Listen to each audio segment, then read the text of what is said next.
What does a bottle of hot sauce and a microphone have in common? Everything. Now, let me get out of the kitchen and find a better place to talk.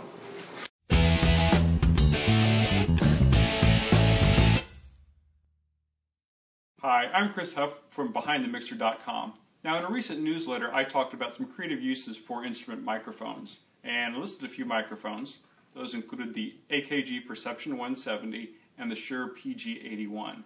Now, Michael F. is a newsletter subscriber, and he asked a really good question in an email. He says, the AKG seemed to be about half the price of the Shure.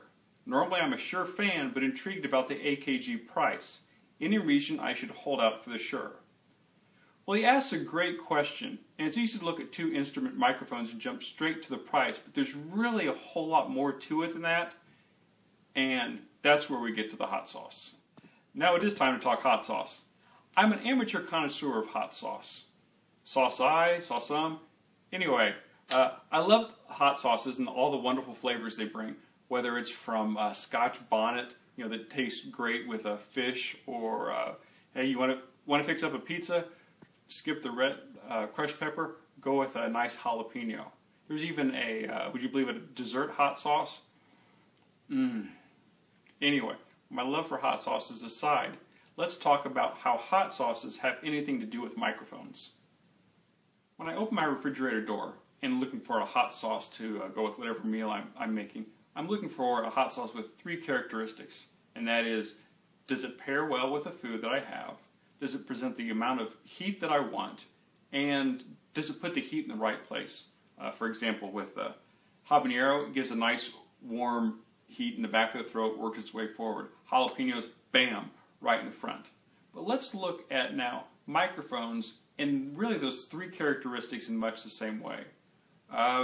First, let's talk, being in technical terms, you want to talk pairing, let's talk frequency response.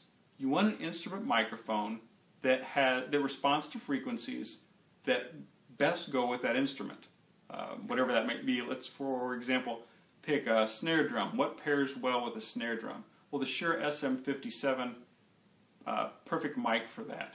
It's got the low roll-off around 200 hertz and some nice bumps around, the 5 to 7 kilohertz range. Now, moving on past the pairing with the frequency response, we also have to look at where do we want that heat. In this case, where do we want that sound? Well, that's where you have your different polar patterns. Many instrument microphones have just a good cardioid or hypercardioid polar pattern. So they're picking up sounds on the front and in the sides. Another reason why that SM57 is great on the snare drum, because you got it pointed right here, it's getting the sound of the snare drum, but you're not getting the sound of the cymbals because those are behind it, and it just doesn't pick that up. But then the third piece of that is, how hot is it? Hot sauce, microphones, we're talking microphone sensitivity. Let's bring the heat and talk about microphone sensitivity. The Shure SM57 that we've been talking about, that sensitivity is measured at minus 56 dBV, that's decibel voltage level, and it's also marked at 1.6 millivolts. Now when you see the 1.6 millivolts, that means it produces 1.6 millivolts when a 1 kilohertz frequency is broadcast at 94 dB SPL.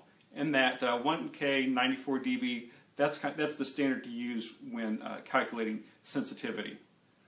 But now let's step back and go, what about that negative 56 number? Well, this decibel voltage level means it produces 56 decibels below 1 volt, and thus it's a negative number because everything is based on that solid number. So a microphone that's minus 50 dBV is more sensitive than a microphone that's minus 60 dBV. So we've got our technical information taken care of. We've got our polar pattern, we've got our frequency response, and we've got our sensitivity. Next, let's go ahead and get the right microphone.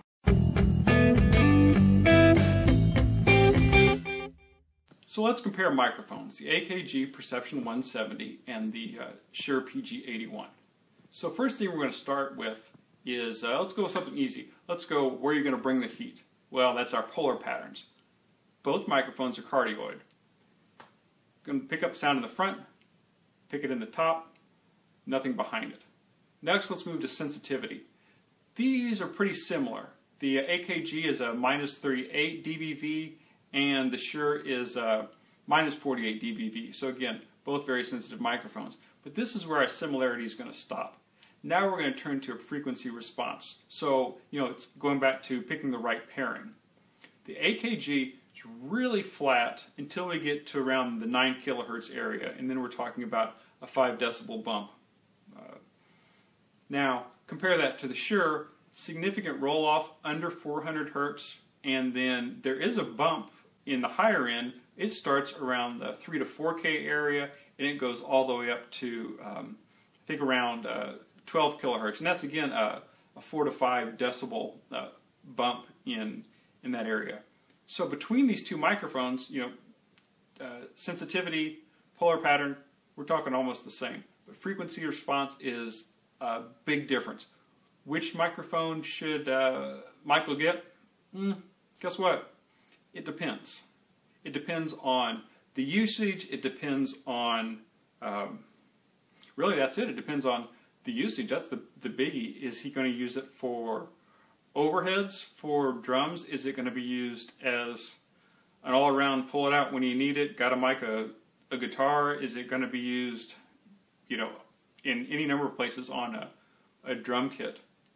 So, Michael, guess what? And to anybody, if you're going to look at instrument microphones, you can look at price all you want, but make sure you hit the big three, and that's frequency characteristics, that frequency response, look at the polar pattern, and check out that sensitivity.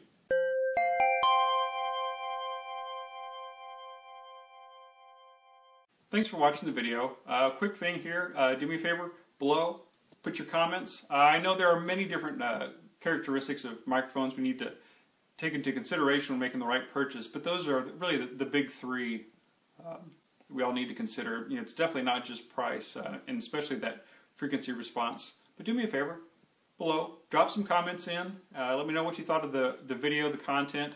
If you've got some ideas that you'd like me to cover in a video, I'd be more than happy to consider that. And this is the first video, so I might even leave you with a few bloopers. So, may your mixes be tight. Bye. Now it's time to talk hot sauce.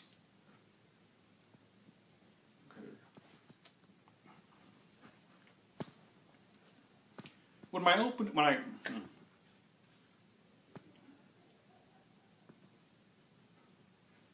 refrigerator.